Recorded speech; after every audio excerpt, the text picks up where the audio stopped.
Hey everybody, it's Paul from Quiet Speculation. I'm the director of content over here. We've got a bunch of other folks from QS, and we're going to chat about the exciting day. We got our update this morning about bans happening to a bunch of formats and silence for some other formats. So we're going to talk about all of that and some more. Before we do, I want to just kind of introduce everybody. We'll just kind of go around. We'll start with Jordan and go around the horn and have everybody just kind of introduce themselves. Hi, I'm Jordan. I'm the Assistant Director of Content at Quiet Speculation and a longtime writer and the head editor of Modern Nexus, which has now merged with QS. So I mostly play Modern, some Historic, a little bit of Standard, and lately a lot of Draft on Arena. I was really looking forward to this announcement, and it left me feeling a little bit like it wasn't so cathartic or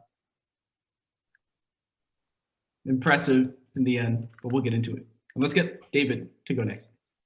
Hi, I'm David. I am a longtime writer with modernnexus.com, and now I'm on QS just as Jordan is. And obviously I'm primarily a modern guy. I have been doing modern metagame analysis for a number of years. I now do the modern metagame updates for QS.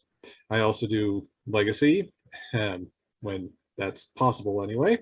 And so I have opinions on that change today.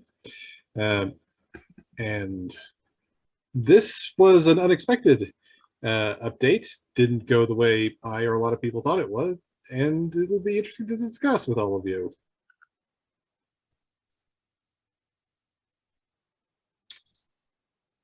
Beardy, you want to go ahead? Okay, yeah. Hi, I'm Joe, aka Beardy. For some reason, no one knows. I'm a writer for Quiet Speculation. Mostly I tackle Commander, but I do play Standard often. I also play it on Arena. I play Legacy just like David when it's available. I would love to play more Legacy. I hope it'll be more available in the future. And these bans have been interesting. I think they are a step in the right direction, but are they enough is really what I'm thinking about. And hopefully we'll talk about that some more. Hi, everybody. My name is Adam. I am also a writer and video content creator for Quiet Speculation. I pick a format. So I have a lot of thoughts, but I think that these were a step in the right direction. So let's start, just kind of work our way down the banned update that we saw. Let's go right to Standard. We had 3 cards banned out of the format: Epiphany, Divide by Zero, and Faceless Haven. Where does the format go from here? Start off, let's go with the same order that we just had. Let's go with Jordan and have everybody kind of talk through their idea. Where does the format go from here? Well, I did play a little bit of Standard when Delver of Secrets was released, because I'm a big Delver guy. So I was playing Delver, which I know is pretty off meta, but I will be happy not to see Auron's Epiphany so much anymore. All the other stuff I was having a good time dealing with, but that card in particular was really annoying, and I don't think I'm the only one to have this opinion. Like, just a little bit of scrolling on Reddit has shown me that pretty much everybody wanted this card gone. I feel like even having Auron's Epiphany was a big push for them to create the new format in the first place, Alchemy, so that they could just be like, look, we nerfed Auron's Epiphany, and now they're banning it. So I think a lot of people will be happy about this, but I don't have too much to say about the Standard bans. Yeah, it's a really weird thought that something like Elrond's Epiphany, a 7-mana take a turns spell, needs to be banned, but it was pretty unequivocal. It's just one of those things where every deck was playing it, or at least all the ones that weren't aggressive decks, and it's just, it shouldn't be oppressive, but something about the way Standard was working, the way the card pool was set up, that's how it had to go. And it's a really weird thought for me that there was no alternative. Divide by Zero, definitely would never have seen that coming. I mean, I guess their explanation makes sense for what they were thinking of, but Divide by Zero?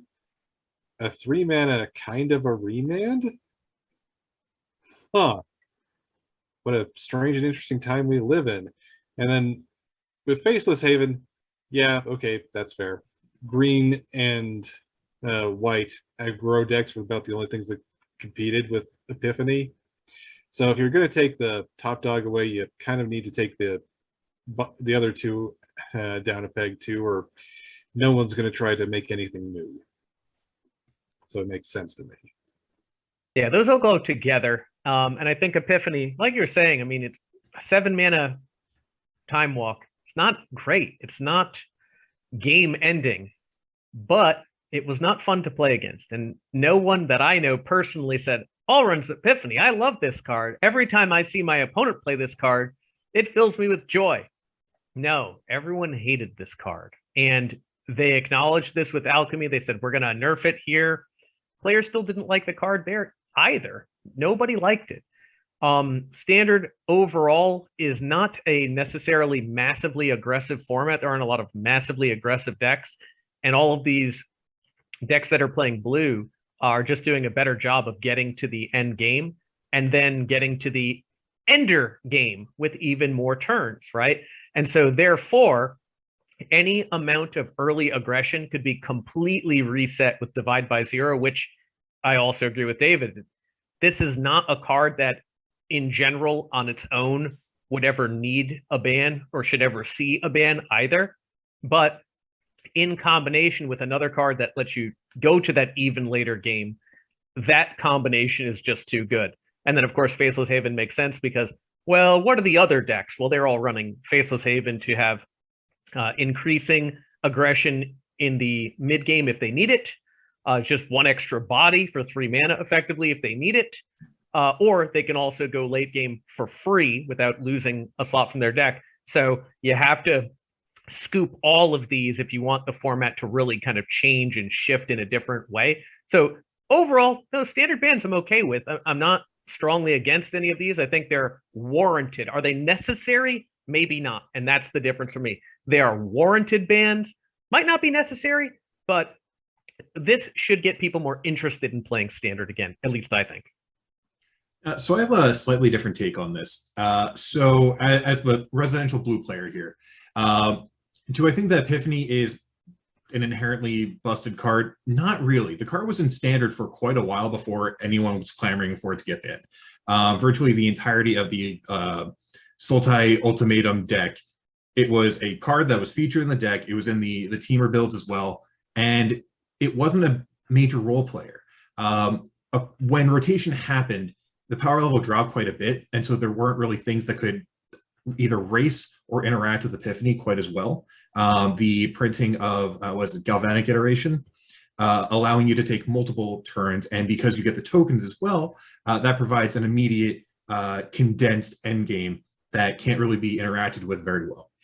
I think the blue decks do not mind an Epiphany ban as much because they still have the game-winning end piece of Hullbreaker Horror. And the main way to stop the blue decks from doing the thing that they're doing is to attack the cards that bridge the gap. Specifically, that is Divide by Zero, and that is Unexpected Windfall, both of which are middle of the curve, and they're able to help you either stabilize, jump up, or set your opponent back. Divide by Zero is the more substantial hit between those two cards. I was expecting a Windfall ban. I was not necessarily expecting Divide by Zero. And losing that piece, because a bad remand is still a remand, really hurts the blue deck. And I hope we get something in Neon that fills that vacant place in that curve. Faceless Haven, I think that it's a half measure to weaken the decks that are going to be the biggest winners from a major blue deck nerf. That being said, I would not be surprised to see Eska's Chariot in a future ban list update within the next month or two. That would actually make sense. Chariot has always been one of those things in standard where it's feels like you guys didn't quite test it the way it's going to be used, sort of a printing up till this point. Not that big a problem. What's going to happen, now that Epiphany's gone? The permanence issues that people for that much is really an above rate card. Yeah, well, it's one of those things where right when it was printed, there was a whole lot of complaining about it, and then, as far as I was aware, it all dropped off. I'm imagining those old complaints are going to be resurrected pretty quick. The difficulty to have a one-for-one answer for cards in the standard, I guess, alchemy environment really makes this an aggressive sort of standard format where you just need to be proactive and do what you can do, because nothing that answers cleanly. Yeah, all the threats attack on multiple angles also. Yeah. That's really all I have to say about standard. I am hopeful. From the looks of it, we're going to be getting a fair amount of dragons, and with the support from Avengers in the Forgotten Realms between the Orba of Dragonkind and Dragon's Fire, I think that we might see a resurgence of like a Khans of Tarkir mid-rangey blue/3 color sort of control deck, where they're putting their not necessarily Dragon Lord Ojutai, but basically Dragon Lord Ojutai into play. We still have Goldspan Dragon, you still have Moonveil Regent, and whatever these new ones are. I can expect to see some sort of mid-range blue X deck. Cool. Well, let's go in a totally different direction now. Let's leave standard and let's talk about legacy. Let's talk about what I kind of think of as the Ragavan effect. And the question that I put to you, has this actually changed the format? No, not at all. So here's the thing. Delver is the best deck in Legacy. And it has been, or in, as we've discussed earlier today, has been in the top tier since, what, 10 years ago when Innistrad came out? Innistrad, since Innistrad, it's Yeah. always been there in every format as a deck. Yeah. The formula is Force of Will plus Daze plus low-cost aggressive threat. And so printing new aggressive threats doesn't stop that formula. You can remove the latest, greatest version of it, but that's not knocking down Delver a peg. Nor do I think you necessarily want to for Legacy. So if you, I think the only card that you could hit from Delver, or the Delver equivalents, because now they're trimming on Delver, is actual Daze. I think that is the only meaningful card to nerf that deck. And I don't think that that's good for Legacy as a whole, because of the amount of decks that you don't necessarily want to be prevalent that are held back by Daze. Your Reanimators, your Belchers, your Oops All Spells, these non-interactive hyperlinear combo decks, you need Daze to stop those from being as prominent of a force.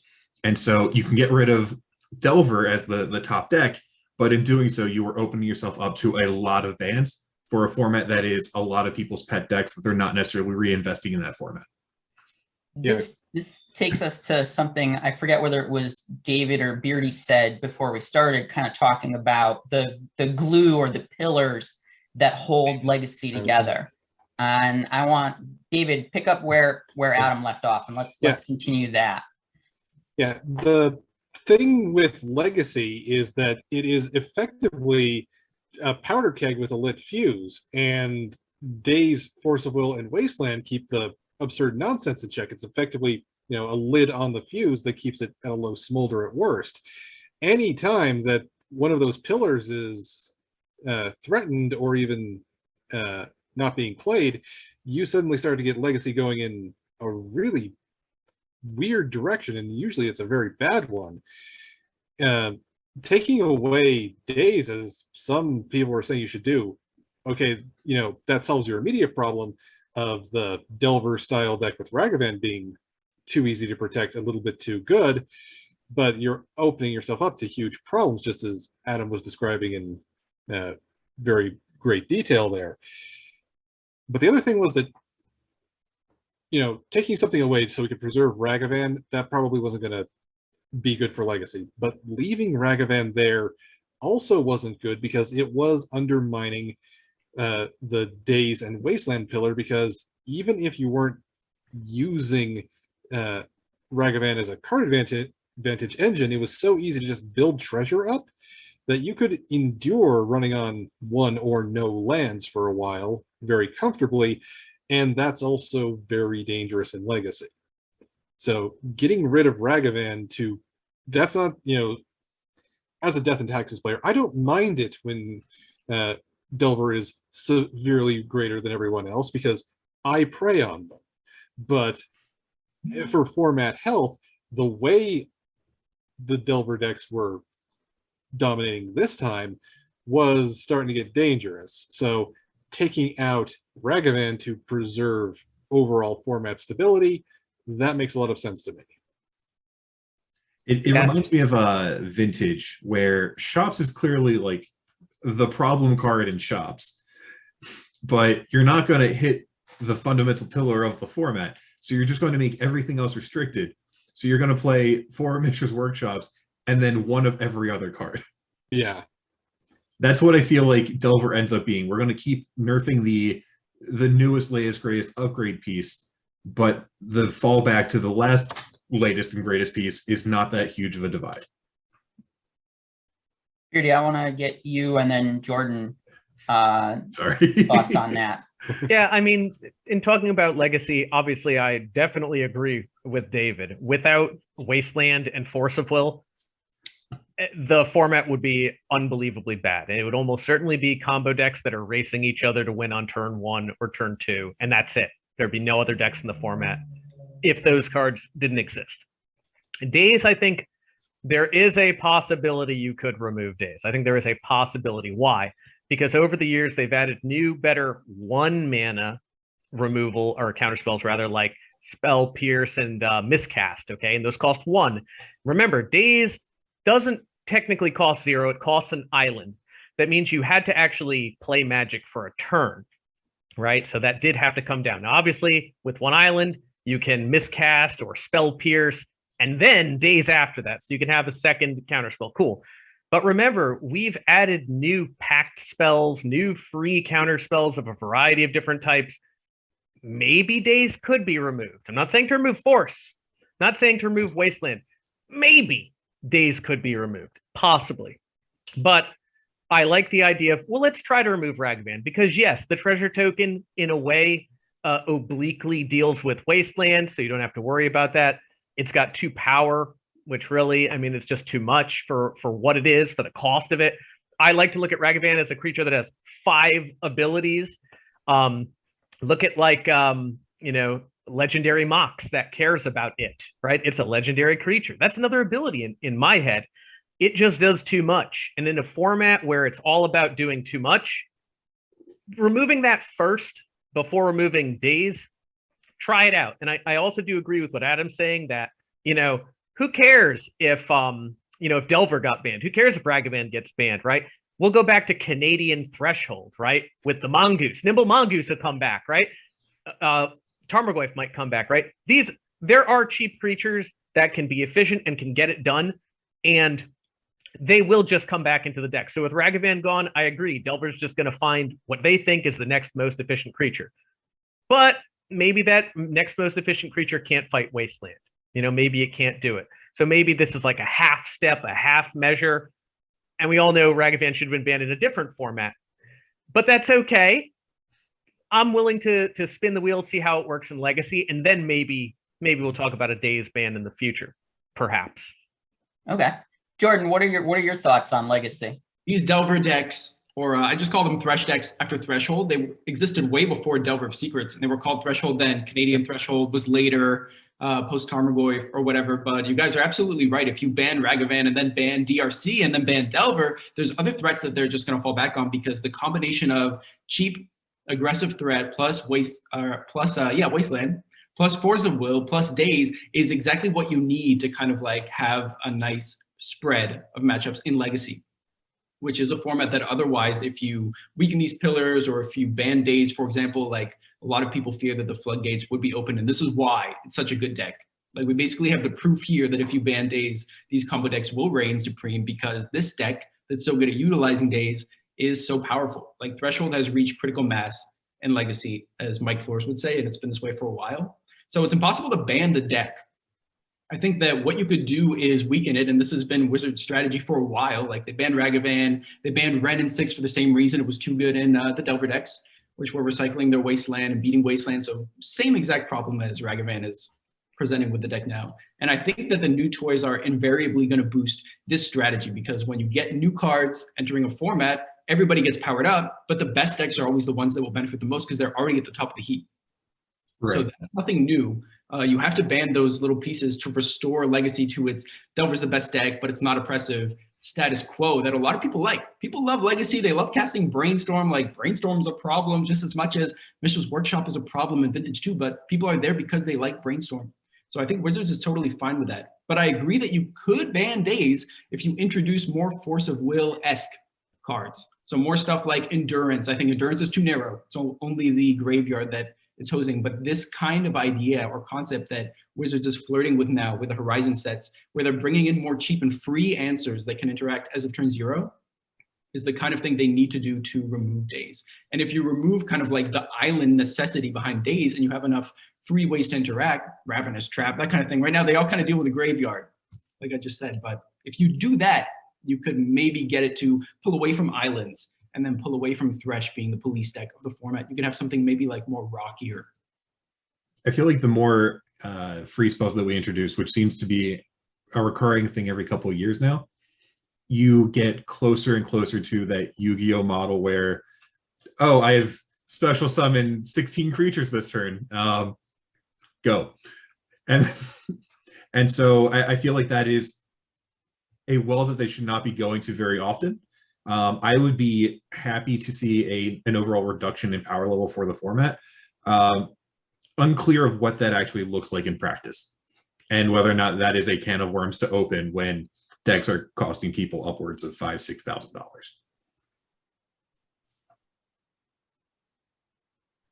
So let's move on from Legacy, because it sounds like everybody's kind of spoken their piece on that, and it's going to be a wait and see on Days with that. Let's talk about Arena. We've seen, if you look at the list of Alchemy changes they put out today, I think it's close to 20 cards. I might be exaggerating. I looked at the whole list, but I didn't read every change that they made. Start out, Beardy, you've been playing a lot of Arena. Start out talking to us about what you think about these Arena changes. So I'm not a huge Alchemy proponent, all right? I'm actually a detractor. So Okay. instead of speaking negatively about Alchemy, I'm just going to say that when they presented the idea initially, I said, okay, maybe this could work. And what I thought was that they were going to modify the cards on a much more frequent basis. And it seems like they haven't been doing that. Not to what I thought they were going to do. Like, I thought this could be as much as weekly change, right? But certainly every month, no matter what, there would be some change to Alchemy every month, no matter what. It hasn't felt like that. So I'm wondering if it's going to be like a quarterly change or every 6 months, or what they're doing in that regard, because I thought that the frequency being, entirely digital, which is their idea here, well, they'd get all the numbers from Arena, so they'd really know, right? We speculate because we can't know every single Legacy event in the country every day, or every standard event every day. But for Alchemy, they know 100%. They have all the statistics. So they truly know if a card is way over the top or not, or if a deck, its win percentage is way too high, right? So they know. So I was expecting more changes, like more rapid changes, to be honest. Maybe not number-wise, but gee, this one card is seeing an uptick. Let's alter it just a little bit. Even just changing the step that an ability goes off, as they already did that with one card, which I thought, okay, that was a sufficient nerf in power without actually destroying the card. Does the same thing, just at a different step. So some of the changes I thought were okay, but really I was just wondering, if anybody else thought that too, like that these changes would be much more frequent in terms of how often they would update the cards. That's Actually, all. I did. I thought that too. And I haven't tried Alchemy outside of the Mad Science event, which I've been grinding like crazy. Have you guys tried this event? It's so fun. Yeah. The events are fun. I like the events. Yeah, the events are great. So I even bought those Forsaken Temples, or whatever they're called, the gold land that comes into play, tap and you scry one, just to play those special events. But I've kind of been watching Alchemy like from afar to see how it shakes out first. And I too have been disappointed by this. It seems like it's almost another ban list with the same kind of hype and build up. And at this point, like, why even have like the second like demoted tier of a ban list. It just seems like sloppy and messy to me. So I've been playing a lot of alchemy, actually. So there are new archetypes that came about because of these cards. And virtually every single one of them was nerfed in this most recent ban list update. Notably, dragons had 2 distinct nerfs, one being the fearsome whelp, which in NSTAB would make all of your dragons in hand cost 1 less permanently, and that would be cumulative. Now it triggers in upkeep, which, sure, it gives your opponent an opportunity to remove it before it gets that value off, which is one of the big difficulties, because you are playing a standard variant, and this is a 2-drop that makes your 4 drops cost less, so you get to get that immediate value. But I actually disagree on the note that it's not happening fast enough. So they implemented alchemy about a month after Crimson Vow came out, and they introduced 60 new cards. That was, I think, what was it, December 9th, December 14th, something like that. Early December, just before the holidays. We're about a month and a half later, only about 6 weeks, and we already know that we're getting 30 new cards a month after Neon comes out. So we know in March we're getting a bunch of new cards that are likely going to need these rebalances. We just got 60 of them, and 19 of them just got edited. So that's a lot of change, and there's no wildcard reimbursement, and there's no draft mechanic to be able to acquire these cards. You are burning wildcards on them, and then they're becoming not the card you expected, or were more or less strongly encouraged to buy so you can participate in an event or 2 or 3 over the last couple of weeks as they were trying to build up alchemy on Arena. So your Arena Opens, your Arena Qualifiers, or Alchemy. You need to buy these cards to be able to compete, and now they don't work quite as well. That's my soapbox.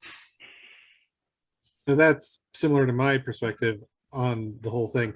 The alchemy sounded like a decent idea. If it was going to be used like what they did for Teferi's rebalancing that they announced as part of this, we know this is a problem. This is how it should have been printed. Let's correct it to be this thing. So much of the things they've actually done, though, have just been, hey, we're going to minorly tweak this, or like shave a power here or a toughness there, do something kind of minor that completely reworks the card. It's not rebalancing. It's more like it's felt a lot like, hey, there was this disagreement about how we should have printed the card, so now each month we get to try one R&D member's version of the card and see who was right, so we can win this office contest. It hasn't. This should feel different, and it just doesn't. And Arena's economy is already not great. The wild card system makes sense, but so much about it and the redemption process doesn't feel great, and alchemy doesn't help with that problem. In fact, in many ways, it makes it a whole lot worse. So I think that this could be a decent thing, and it could be good for Wizards to do, but I don't like how they're doing it, and these balances don't change my mind. Question that I would put out to all of you is, if these rebalances did not affect Historic and they only affected Alchemy Pure, would that change your perspective on it? And how would that change your perspective on it? If these rebalances didn't permanently affect Historic, which is the equivalent of Legacy and Vintage on Arena, for lack of a better comparison. It would not have soured my opinion to the format quite as much, or the changes quite as much. I would love to see both versions of the card, the alchemy version and the traditional version, be Historic legal, and then either one of them can be added to the ban list or suspended list, with them, of course, totaling the number of copies you can have it for. So Historic could have traditional Goldspan Dragon, or upgraded Wizard class if they so chose. I think that would probably be cleaner and be more interesting for players, and then they can have their modified version of Standard. Like, I think removing Campy Counter from Hullbreaker Horror is very, very good. I think that's like hey, we realized that this was bad after it saw prints. My big concern is you put new cards into the format created specifically for the format, and 6 weeks later you are now making edits to that. So where was the checks and balances in the creation of the card? Because it shouldn't take only a couple weeks to figure out, ooh, we made almost 20 boo-boos in the last month. I agree with Adam. With non-rotating formats, I like for the deck builders to have all the choice available, and then if something is too good, ban it. Yeah, like you can have both version of Omnath and then just ban the too good version of Omnath and Historic. I think that's fine. Everybody would be happy with that, even the Omnath players, because they still get to play their card or some version of it. Yeah. I mean, David, what are your... Historic's card pool already makes absolutely no sense. So making it make less sense What is do you not going to mean? hurt anything. I mean, the stuff that's available in Historic is this weird mishmash of standard legal stuff they've made specifically just for Historic, and then also legacy staples. And so, adding in variants of the cards into that weird, somewhat nonsensical card pool, that's not going to hurt anything. And it actually makes a whole lot of sense where you're saying, okay, we thought this was the version we wanted. We're not going to try this. Now you guys figure out which one it is. That actually, sounds fun. It sounds like an opportunity for the players to really dig into the format, get something interesting going. But when you're forcing changes and constantly doing that, again, as things stand, it's exacerbating problems with how Arena works. If alchemy was an entirely separate thing, or you said we're going to have alchemy cards are going to be Historic legal, but they're separate from the already printed versions, that drops a lot of my objections to alchemy and what it does to Historic. Beardy? Yeah, I agree with basically a hybridization of what Adam and David has said, that alchemy cards over here, cool. Historic cards over here, cool. You want these optional alchemy cards in Historic and you can choose A or B? Cool. Let players decide. That sounds amazing, actually. That sounds really great. I like to play variant formats or no ban list format, no ban list tournament, things with alternate build rules. So if you empower your players and give them these tools and allow them to make choices, wow, that's great. That would be much, much better than what they have done, where it seems like every decision they've made is the decision that pleases the least number of people. It just doesn't make sense. And Mark Rosewater, he just did this article or a post like last week where he's like, we need to try and cater to all of these different groups of people. And if we're helping this group, but you're on this group, you think, well, but I need help. You're helping them. Why aren't you helping? Mark, come on, man. Everybody loves Magic. Everybody wants to play Magic. Everyone wants to play more Magic. So giving players all of the cards, the new cards, the nerfed cards, the buffed cards, let them choose. Let the players choose how they want to use the cards. That in theory is exactly what he was saying that they're doing, but it doesn't look like that's what you guys are actually doing. You're doing something different than that. So I like that idea, the idea of let players choose what they want to use in the formats, or just leave everything alone in the separate category itself. And, people that want to play alchemy and have this hyper rotating format and don't care that they have to spend lots of wild cards to get this hyper rotating experience, cool. Let them have that format, but don't force that on people in Historic. Allow people to choose that if they wish. And the barrier to entry for Historic is pretty substantial. Like it's expensive. And you have these players that feel like there's something being taken from them whenever these changes happen, because they are affecting largely Historic more so than, say, alchemy, and Standard not at all. And it feels like it's almost like you're a Modern player, and then there's a ban list update that completely eliminates your archetype. Not necessarily because it was too overpowered, but because some individual piece, a cog in your machine, just decided to change to a screw. And I sympathize with that. I have severely pulled back on my Historic playing because it was too much to keep up with, while also putting time and resources into other formats that were less affected. I've been playing Phoenix, so I have yet to really feel the experience of these rebalances in Historic. I just continue to throw cards in the graveyard and do my thing. Yeah, Oh, you will. I'm sure. Well, we'll get only one Phoenix can return from the graveyard per turn errata. Or So- exile this card, make a token copy of Phoenix, put it into play. So let's move on and let's talk about the elephant in the room that I almost wanted us to start as our first conversation piece of the night. No bans in Modern. Like that, no bans in Modern, no discussion about it on the announcement. That shocked me.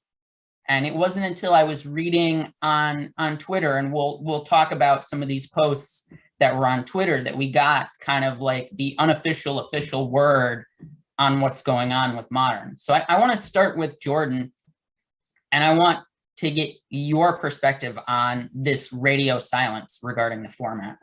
Well, first of all, I trust Wizards still, despite everything. Maybe more than some people in here. I trust them that they have, first of all, more data than anybody. And then I trust them to be at least looking at or considering that data when they make their ban list updates. And I feel like their Modern bans overall have been really good compared to, for example, Standard has looked like a mess from where I sit with so many bannings and everything, but I've followed Modern really closely since its inception and agreed with the majority of the bans, including the highly divisive Splinter Twin ban. So I want to say that first.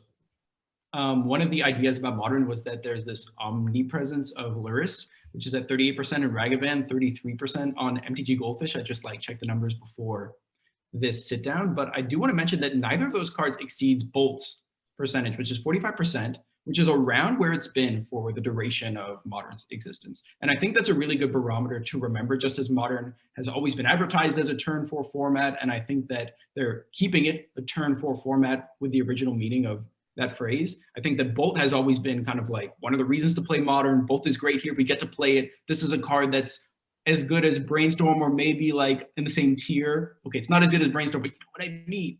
And from that same cycle too. So people like that about Modern, and it's always been about half the format or just under. It still is. These other cards are not close. Like 38% and 45, this is a big gulf, I think. So that's something to keep in mind. Like neither, if a card goes above that and they're 55% or something, like absolutely, we should ban it. This is a red flag. So Ragavan and Luris didn't cross that red flag. And the other ideas, it's like Luris removes the incentive for Rock decks to run expensive cards. This is maybe a bit rockist of a perspective. Like Rock is not the only deck. It's one of the 4 top decks in the format. It's represented right now by Grixis Shadow and by Jund Saga. But then there's these other decks that don't play Luris, or that play Luris in a totally different way. Like Hammer Time would not necessarily want more expensive cards, unlike Rock, which would play like Liliana, Bloodbraid Elf. So this is just one deck. And a lot of people are pointing to it, but I don't think that Modern is as Rock-centric as it used to be, like in 2014, for example. It's changed a lot. And then the last thing is like the homogenization of value decks, the Omnath Blink decks. But same deal here. This is one deck, and it's not even one of the top 4 decks, which in our recent metagame update that David wrote last month, it was like Shadow, Hammer Time, Blink, and Murktide were the top 4 decks. So for all of the value decks, which are 4-color value decks, to start looking the same, I don't think this is a big deal. Like this is one deck. It's just taken people a long time to figure out exactly how the deck is supposed to look, and they're getting around to it now because there are so many possibilities available in 4 colors, and especially when you need to be running 80 cards to accommodate the other big companion in Modern, which is your Ryan. So it makes sense to me too that things are kind of conglomerating on that axis, and it doesn't look to me at all as oppressive as like Uro, for example, which had a huge metagame share. Omnath's share is just not that big. I'm very much in the no bans camp here. So I think Luris is a very interesting piece to the format. So people are upset because it feels like it's ubiquitous. And it is functionally the same as any card that becomes a 4-of staple, like a newly introduced standard legal card that's now a 4-of, like Expressive Iteration. However, because you are seeing it on turn 0, whenever you start that match, it feels like they do always have it, even though it might not have an impact on a given game. The fact that it is so visible is what leads to that feeling of homogenization and that visceral reaction. And I feel like that is more so people's opinion of the companion mechanic as a whole, as opposed to this individual piece being too good. Is it good? Yes. With the new companion role, it's okay. It's fine. It's a reasonable piece. And Ragavan is the best one drop, but also it is a 2/1 creature in a format that is rife with removal and other creatures. So it is the best card to have that is uninteracted with and let's do its thing unabated. But I think that Modern has plenty of resources available for people to not have that issue. It is a 2/1 after all. So am I surprised that they didn't get banned? A little bit, but I think that the data suggests that it's not necessarily the issue other than the perception of the cards as a whole. And I feel like price tag on Ragavan is part of that frustration, where it feels almost inaccessible to a sizable portion of the player base. We had this with Tarmogoyf too. People said, ban Tarmogoyf, ban Tarmogoyf. Yeah, Goyf was tapping $200 before the Modern Horizons 1 reprint. There you go. Like, people were calling Junn's money pile. And look where some 2-mana Planeswalkers and Triumphs got us. A $2,000 money pile. David, what are your thoughts as our resident Modern data guy? Well, I did write about the possibility of bans and what could be banned about 3 weeks ago, which you can find on quietspeculation.com right now. But when it comes to the ban announcement, everyone saying, yeah, it's going to be something in Modern, I was really surprised, and it would not be unheard of for Wizards to have decided to pull the trigger on something. It's a weird time for it. Not a lot going on in Modern. People express positive things about it for the most part.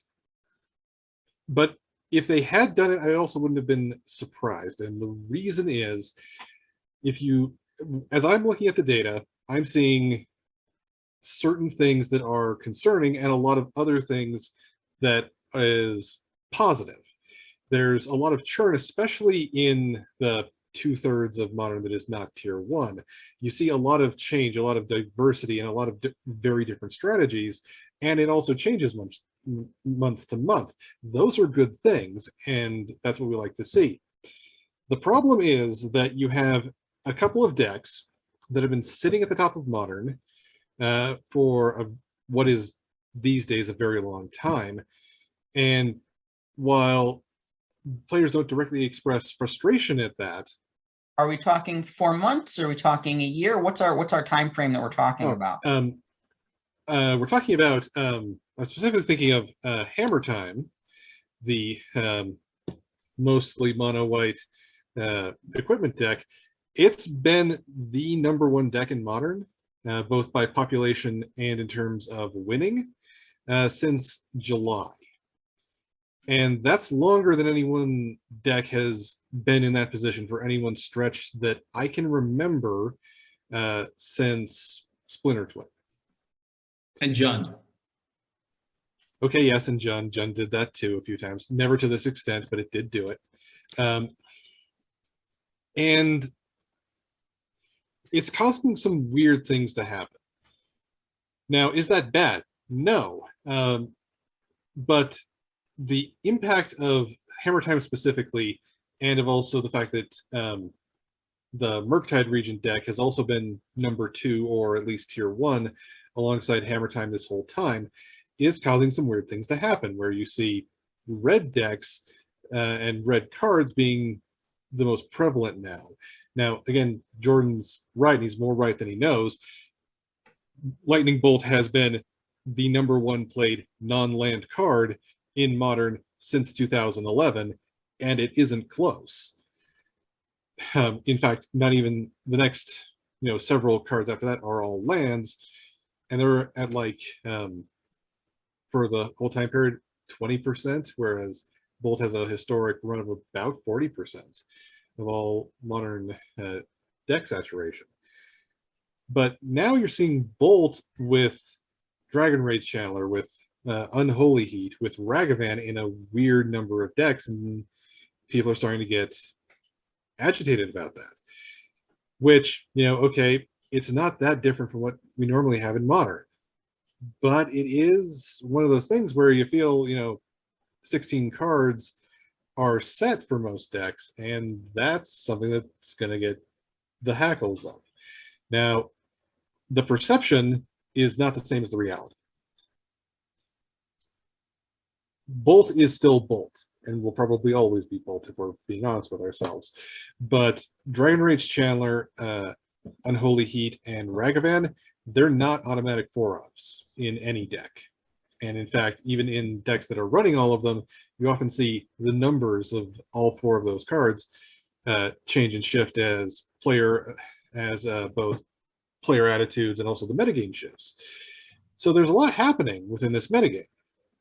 The problem is that it's one of those things where if things stay as they are, this could be good. But with just a little change in any direction, you could see this go very badly, where the format starts to stagnate around a few effects, and more specifically a few decks. The fear is that if you don't play Lurrus and a Lurrus specific deck, you're not going to be able to compete. That isn't currently true, but the fear is there. And then there's the additional fear that if you're not playing a Lurrus deck, your only option is the 4-color Omnath money pile because it's what's left. Now, that isn't happening. So taking action on it, that would be pretty weird, because that would mean you're anticipating something that hasn't happened that's going to happen down the line. Now, it could happen down the line, and trying to avoid that is not a bad goal. But there's no guarantee of it, so it's a case of, yeah, I could see something happening because Wizards has the actual win rates for all the decks. I can guess at those, but Wizards has the actual rates. To me, it looks like nothing wins particularly more than anything else, and that's okay. Wizards might have seen something different that they would have taken action on. Clearly they didn't, so we're fine for now. Are we going to be fine in 6 months? Well, even if nothing gets added to Modern, maybe we will, maybe we won't. That's the big question. And Beardy, I see you nodding your head throughout this whole. I want to get you chiming in on this. So let me just make this statement. Modern is the format I know least about. It's the format I've played the least of all formats. So I'm much more of an observer here. That doesn't mean I haven't observed lots of modern things and modern players. And yes, everyone was expecting a modern ban. From the 3 different game stores that I go to, everyone thought modern ban is what's going to happen. So for it not to happen is telling. And I guess it's a little bit what Jordan's saying and a little bit what David's saying, that, well, maybe the actuality of modern and the real win rates proves that no deck is too brutal or too oppressive or winning too much, and therefore Wizards did not need to take action. But what I'm going to say is, based on just perception, that the player base perceives that Ragavan is just very oppressive and that Lurrus is way too good. And I'm now going to make a bold prediction that in the future, whether that's true or not, players are acting on that perception and are trying to make that a reality. So I think that Ragavan will continue to see lots of play and Lurrus will continue to see lots of play. And I think you may see maybe not win rates going up, because if win rates don't go up, it means the cards weren't too good. And it means that, Wizards not taking action here was the right move. But you're going to see them played more. And if it's either Ragavan, Lurrus, or Money Pile, I think you're going to start to see all of the modern decks conglomerate into basically one of those 3 types of piles. And that's it. That's it. So we'll see in 6 months if I'm right or not. I'll make that bold prediction. I could be totally wrong. And if new cards are added, then of course I'm totally wrong, because new cards are great. But that's what I see. And that's as an observer. I'm definitely not in, modern, but I can only report on what other people have, their thoughts and their ideas on this, just the player base, ears to the ground, and so on. I do think, Beardy, that sorry, can I go? Yeah, go ahead, Jordan. I do think that Ragavan is it. Like, you're right about this. And I don't think that even if the win rate sags, it means that Ragavan's not as good as people thought. Like, People said Ragavan is the best one drop red card of all time, question mark? Like I said in my spoiler article, Ragavan is the best creature card ever printed. And I stand by this. This card is like totally absurd. But if any format can handle it, I think that format is Modern. This is a format without like wasteland decks trying to fight your mana so the treasure's too good. It's a format with tons of removal because there are so many creature interaction and turn 2 creature combos that you have to be aware of, from Hammer Time to Collecting Company decks and all their combos, etc. Like this is the format that can beat a Ragavan. So maybe that's what Wizards is also seeing in their numbers. But I do think the Ragavan is super duper good, like you said. So just to be clear about that. So the interesting thing about Ragavan and Dragon Rage Channeler that I wanted to bring up, so they will never trade down on resources, which is possibly the issue and what may or may not get them banned. So they are 1 mana cards. They will always trade for either a card or damage then a card. And so how much can you snowball before it's removed? Sometimes it's 0, and that's a 1-for-1 trade that neither you nor your opponent are any worse off. And when they don't have that card, they get all of that additional value, be it there's surveil triggers to filter your draws and make you have a better average draw than your opponent, or the treasures, the card draw off of Ragavan. So yes, it can trade for a lightning bolt or a fatal push or what have you, but how far does it sprint before it hits that card is the question. And that, I think that's the deciding factor on how or if it ends up getting banned. And actually a different subtopic I wanted to mention that David could probably speak to much better than I can. Historically, we've had a Modern update every winter between January and February. That update, I think for the last like 8 or 9 years, there's always been an unbanning or a banning that drastically shook up the format. That was when Splinter Twin went, Death Red Shaman. I think that's when the Simian Spirit Guide and all the other stuff got hit last year as well. So you are the historian. Can you speak on this? They do tend to ban in winter. Now that was back when we had a Pro Tour. They were doing that pretty directly to shake it up before the Pro Tour to try and make it more exciting.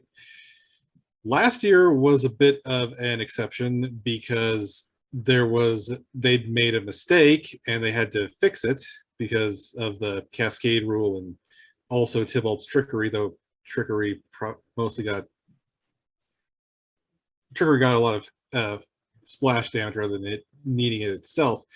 Now that's also one of the things that you have to wonder here. Wizards, is going to release a new set in what, 2 weeks?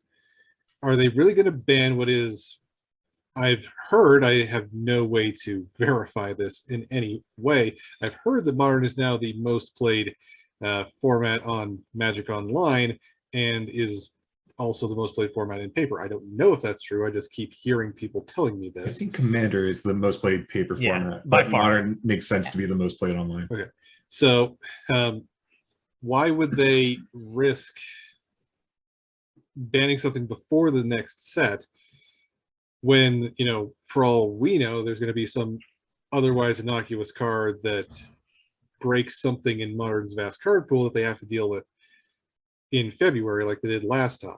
Ragavan Nimble Planeswalker. Oh, yeah, if there's something like that, you'd better believe it. I mean, Euro was going to go at some point last year. Why did they do it then? Because they had to take action right then. And so we could see something like that. Now, unbannings, people bring that up a lot, but there's no rhyme or reason to those. They just sort of, they've always just sort of happened whenever Wizards wants them to happen, and there's no thread you can pull on that one. So And anyone we've tried to pull the threads. Well, I have tried several times. Since you've opened the door on that, I'd like to go through the door, and I'd like to talk about unbans, because that's something that people were actually bombarding Aaron Forsyth with on Twitter. You didn't give us any bans, but why didn't you give us any unbans? You had the chance.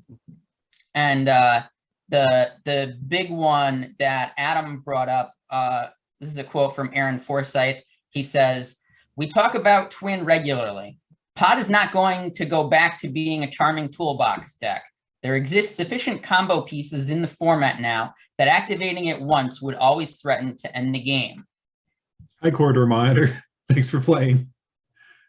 And if you look at what's on the ban list now, it's really hard to see stuff that isn't just abusively degenerate. You know, Wild Nicodle is not on the ban list anymore. There's not anything that you're like scratching your head over why it's there. It's got a history that justifies it being there. So what, if anything, do you guys think would they throw a dart at and say, let's try this? You know, they tried Golgari Grave Troll and then immediately changed their minds. What else could they possibly put out there? I want to start with Jordan and then we'll go around the horn. Actually, we don't start with me because I want to pull up the ban list first. Okay, then let's go to David. So I did write on this several weeks ago. At this point on the ban list, you're entirely right. All of the stuff that was we're banning this because it was really too good in the standard record before we made Modern. All of that is gone, and you're left with cards that earned their place, i.e. they got banned when Modern has existed. Stuff that is obviously degenerate. I mean, Chrome Mox in Modern, are you being serious with me now? Or you have stuff where we did it because it was too powerful then. Modern's changed a lot since then. Do you actually think it wouldn't still be too powerful? And so what you have are a lot of cards that you could bring off, but you would have to be very clear about, we are taking a big risk here. People bring up the Splinter Twin thing a lot, but you know, over the past year, blue-red decks have been one of, if not the best decks at any given time period. Do you want to bring back Splinter Twin? The problem with Splinter Twin specifically is a problem I actually have with Ragavan, is that even if you don't actually need to hold up mana or try to interact with this, you feel the need to. And so there's always a tempo loss that's giving the Ragavan player or the Splinter Twin player a lot of free mana to do what they want with that you won't give up. That's the sort of risk you're running. You're saying, I'm going to give you this card that you love back, and you are going to celebrate and be extolling my name throughout the streets. But in a few months, are you still going to be singing my praises? And there's a lot of cards you could, try that with. Twin is an option if you think that blue-red is not good enough as it is, which that's a weird thought. But stuff like Second Sunrise or the Mirrodin artifact lands, those you're taking a risk, but maybe it's a risk that's worth taking. Now, Second Sunrise, everyone agreed back when the Modern event decks for the unbanned event they had that was kind of silly, but was really popular. Everyone agreed that the Second Sunrise deck was really, really boring to play against. And that's, as true now as it was then, but maybe we're okay with trying it because maybe that was just that particular eggs deck. Maybe there's a more interesting deck that's better than eggs that we could bring back. But again, we do have to acknowledge that's a huge risk because maybe there's something fun to do with Second Sunrise. But maybe it's still just eggs. And do you want to stick around while they dirtle for 20 minutes and then not kill you? Jordan, Yep. if you've got the ban list up, I want to get you chimed in, and then we'll go to Adam. So like you guys just said, there's a lot of stuff that could come off, but it would pose a risk. I think the artifact lands probably is the smallest risk right now. Like Mox Opal is gone, and then with hosers like Stony Silence, that would totally cripple a deck relying too much on artifact lands existing. I feel like that's a big barrier to making it work. Plus, I just don't think there's a big payoff to running all artifact lands. Like you get to power your affinity cards more early. Like affinity is not really a deck in Modern, and we have tons of hate for it, so that might be fine. And then there's stuff like Green Sun Zenith, where they said, oh, it'll homogenize the creature decks. We don't know, like we don't really have evidence of that. When they banned it, it was back in 2012, I think, with that like Quasali Pride Mage deck. that had won a Pro Tour, I believe is what happened. So like, that's just not the case anymore. I think that could maybe come off. Mycosynth lattice, there wasn't like a lot of evidence when they banned that it was oppressive with Karn. It was just something that existed that they were like, we don't want that to exist. Like maybe they hadn't thought about it. That could probably come off. And then there's preordained, which I think Adam wanted to go in about, but I will mention that I feel like Modern is kind of becoming the new legacy, like the new go-to non-rotating format that people like to play when they're kind of like, they've been playing Magic for a while, they're enfranchised players, as we call them now, and they default to this because you don't have to buy into what is now, like it's an absurd barrier to buy dual lands and to buy like City of Traders or whatever you need for a legacy deck. Like it's extremely expensive to buy in now, and it costs about the same to buy into Modern now as it did to buy into Legacy 10 years ago. So they're looking to supplant it. And in that sense, I think preordained might be fine because it turns Modern into this format that, yeah, the games are a little bit more predictable, but also the skill ceiling is raised, just like we have in Legacy with Brainstorm and with the cantrips legal there. Like people are playing the same spells and going through the motions, and that's something that they haven't wanted for Modern before, and they went on record as saying this, but that's when Modern was a place for you to bring your standard cards after standard rotates. Now we have Pioneer doing that, so they might be okay with Modern becoming a more card selection, cantrip-esque kind of format. And the Storm deck that they initially banned Modern preordained for, I don't think would make a big comeback either, so I don't think that's much of a risk. But I do want to hear Adam's take on preordained too. So not to rebuke Jordan in any way, Affinity is a deck. It actually won the challenge last weekend. Not this most recent, but the weekend before. It's a deck, but it's not like a top tier deck. Yeah.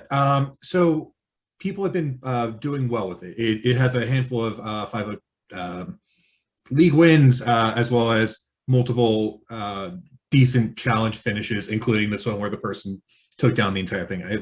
I looked it up a second ago. It looks like the username is Frisky Frasca. That being said, I do think that the artifact lands are one of the safest unbans and would be one of the most interesting to add to the format. Considering that we don't have Mox Opal anymore, the main artifact synergies are simply affinity cards, which recently got a little bit of a boost with Modern Horizons 2. And it also gives you Emery decks, which have fallen out of favor, one, because of Lurrus, and two, because of the prevalence of red-based 1-mana removal. I think that incentivizing those artifact-style decks would be a benefit for the format and add an additional pillar without it being too unreasonable.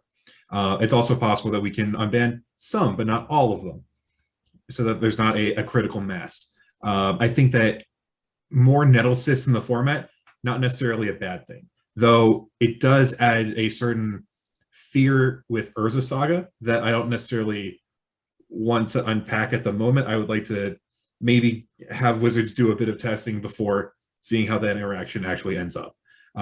Having 10/10s in your land slot concerns me. But I think that Preordain is probably the best and the safest unban. Storm is not really a factor in Modern.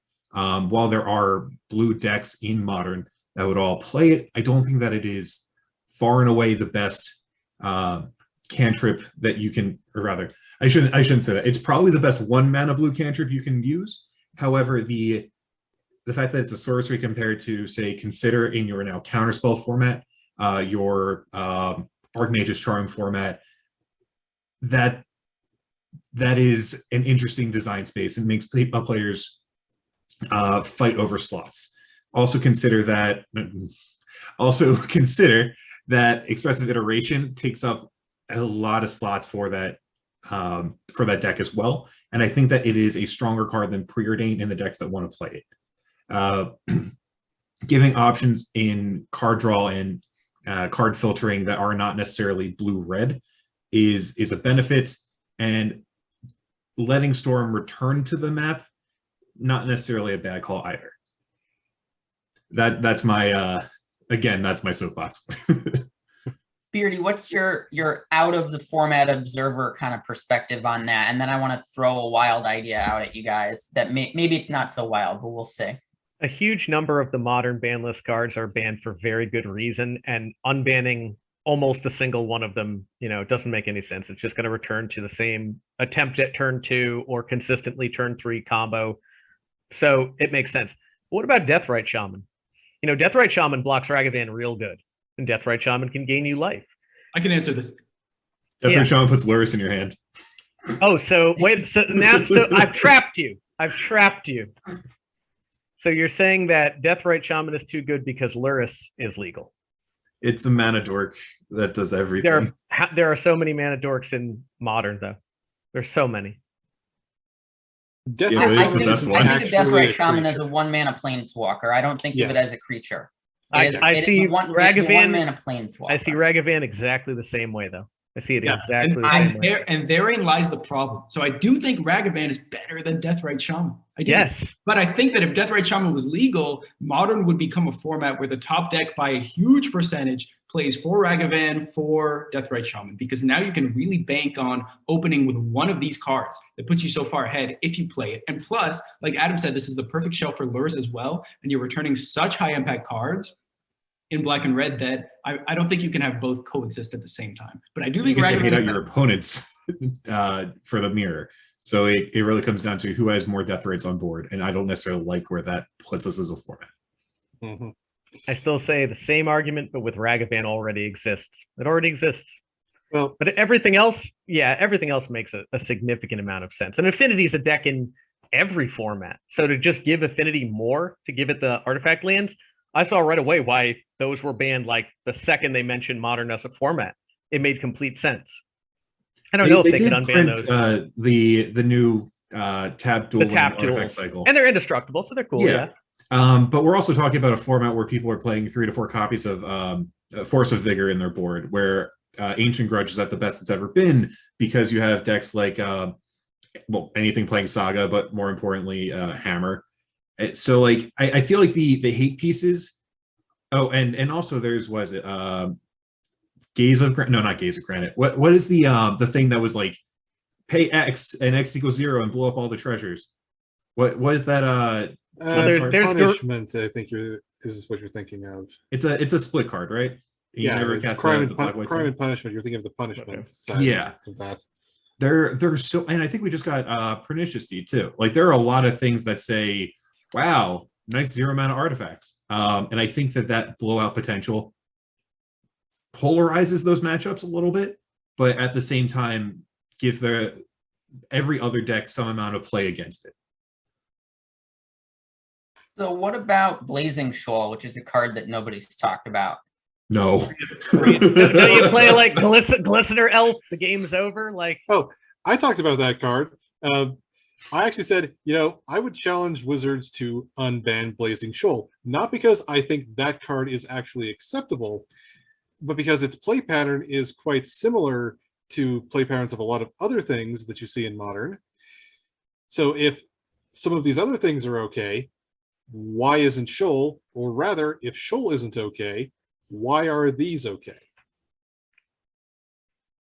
A good you point. interact with Blazing Shoal the same way you interact with a lot of turn 2 combos in Modern 2, just like with a removal spell.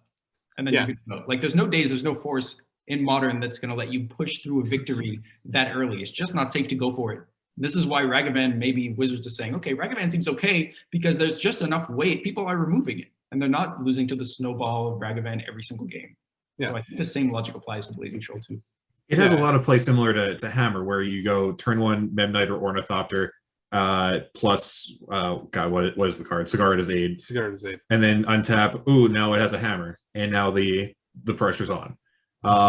Us having access to Solitude really hurts that strategy, but I don't like being in that play pattern of do they have it or do they not have it as early as turn 2. Well, I think you're going to be there anyway because Hammer Time's at the top of the format. And I don't think that if Blazing Shoal was free, that deck would even be very good. So you would almost never be encountering it. Wouldn't like push the Modern format to be more about that than it already is. Like this is a deck that does not have the same resiliency as Hammer Time because you don't get to play the Saga package. It's a deck that you don't have the grinding potential of Luris returning your pieces because you're already in green or blue for Infect, and then you're in, I guess you could be a black. Then you're in red for the Blazing Shoal with these clunky cards. I just don't see it really succeeding in Modern. So I'd be fine with them banning it. But it's like, why? Why unban it? Like That's the wants other Blazing thing. Shoal? There's so many of these cards where it's like, this is either going to destroy everything or do nothing, but Yeah. who's it for? The upside is who's so clamoring low. for Hogak to come back? Who's clamoring for Field of the, like, there's no There's no player that's like, I want to do this for fair, reasonable, normal people things. It is a thing that everyone kind of collectively agrees, yeah, we're better off without, say, dark depths. People like the idea of unbans, so they're like, when are we getting unbans? But if they stop to think about it or look at the list, they might be like, I'm not too excited about having any of these cards in the format. And I think Wizards is kind of like on the right page with that. They're not listening to maybe the vocal minority that's clamoring for any unban, but hasn't necessarily thought it through. Like Wizards, they're the people there at that company may have thought things through on that level. Someone somewhere is sitting on their playset of foil hypergenesis saying, one day. Yes, that's what I have. One day I will play it. these. Ready. It's ready. You've seen the Glimpse decks, right? Glimpse of Tomorrow? I love that deck so much, but it is functionally the same thing. Yeah. A little bit of setup with the Glimpse decks. Well, Less than Hypergenesis. It's less setup than Hypergenesis, Yep. but it's a lot more random. Yeah. And you know what? That makes it fun. I'm That makes okay it with fun, Glimpse doing Hypergenesis type things because it also might do absolutely nothing, and that's okay. But and that's the difference. Yeah. Right on. So let's go kind of wrap things up here. We also, in addition to not having any modern bans, we had silence on some other formats. And I feel like there were some people in the community that were like, well, maybe something's going to happen in Commander. They unban this world, is it World Fire or whatever spell? Are they going to reban it again? I've heard no one say gets attention. I've heard no one say we needed this unban on World Fire and it's made Commander a better format. No, I've only heard complaints about this card, which is why it was banned in the first place. Very surprised. And I get that they talk to the committee about this and then they get back to them, but yeah, they should just ban that card again. yeah, it's one of those things where I don't think that Wizards was going to take action on the Commander front. They would go through the rules committee before they did anything else. As for, Pioneer, genuine question, is anyone paying attention to Pioneer at all? And I'm not, trying to be mean about this. I feel sorry for Pioneer. It seems like it was a good idea, just the worst possible timing. And, then there was, the neglect about not dealing with Inverter for a while. Is there an audience that is calling for anything such that Wizards feels the need to do something? Genuine question. Last time I checked in, seemed like Pioneer was in a pretty okay spot. I don't know if that's still true because nobody was playing it, so why would I bother? I actually won a Pioneer Paper 1K like a month and a half ago. Okay, so you're the one who's still playing it. Are you okay with it? Because genuinely, no one around the Denver area seems to play it anymore. So it's taken a beating. It was very new when the pandemic first hit, and so a lot of the people that were interested in it and were playing it didn't really have a vehicle for it. A lot of players don't necessarily have an active Magic Online account that they maintain, and with the overwhelming sweep of bans, very few players had a deck left as we are leaving the pandemic, or not. I guess we're not leaving the pandemic. We're returning to paper play, and so I feel like there are certain cards that maybe should be revisited. Like I don't understand why Dig and Cruise are still legal, but and also Phoenix feels like it is the top deck. However, it's not necessarily had as strong of results in the last couple of weeks. We've seen decks like Black White Vampires show up. We've seen a resurgence of Jeskai Ascendancy, and Lotus Combo is still a strong contender. So like there are different archetypes that people are playing. And Black White Control. Like we have several different styles of play represented. There are certain cards that are questionable as to why they still exist there. It's almost like when you look at Pauper and go, Brainstorm Counterspell? That being said, I think that it's in a generally healthy place, and I would like to see how it develops as more people re-enter that format. Fair enough. Cool. I think that we have covered all the bases as far as today goes with the announcement they've made. So thank all you guys for taking some time out. I know it's pretty late for those of us on the East Coast while we're recording this. So yeah, I think we'll all be calling it a night. But thank you guys, and we'll be all talking soon. And thank you everybody for watching.